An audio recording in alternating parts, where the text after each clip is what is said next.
Dumas beach ভারতের গুজরাট রাজ্যের সুরাট শহরের কাছে আরব সাগরের তীরে অবস্থিত। সৈকতের বালি কুচকুচে কালো রঙের, যা এটিকে একটি আকর্ষণীয় প্রাকৃতিক দৃশ্য দেয়। এটি ভারতের সবচেয়ে ভুতুড়ে স্থানগুলির মধ্যে অন্যতম হিসাবে পরিচিত। স্থানীয় কিংবদন্তি এবং বিভিন্ন প্রতিবেদন অনুসারে রাত নামলেই সৈকতটিতে নানা অস্বাভাবিক কার্যকলাপ অনুভূত হয়। কথিত আছে, অতীতে এই সৈকতটিকে হিন্দুদের শ্মশানভূমি হিসাবে ব্যবহার করা হতো। মৃতদেহ দাহ করার ছাই বালির সাথে মিশে যাওয়ায় বালি কালো হয়ে গেছে এবং অতৃপ্ত আত্মারা নাকি এখানেই ঘুরে বেড়ায়।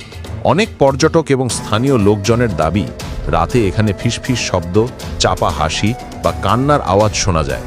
এমনকি আশেপাশে কেউ না থাকলেও লোকমুখে শোনা যায় বেশ কিছু মানুষ রাতে সৈকতে এসে রহস্যজনকভাবে নিখোঁজ হয়ে গেছেন। ভিডিওটি ভালো লাগলে লাইক ও সাবস্ক্রাইব করে পাশে থাকবেন। ধন্যবাদ।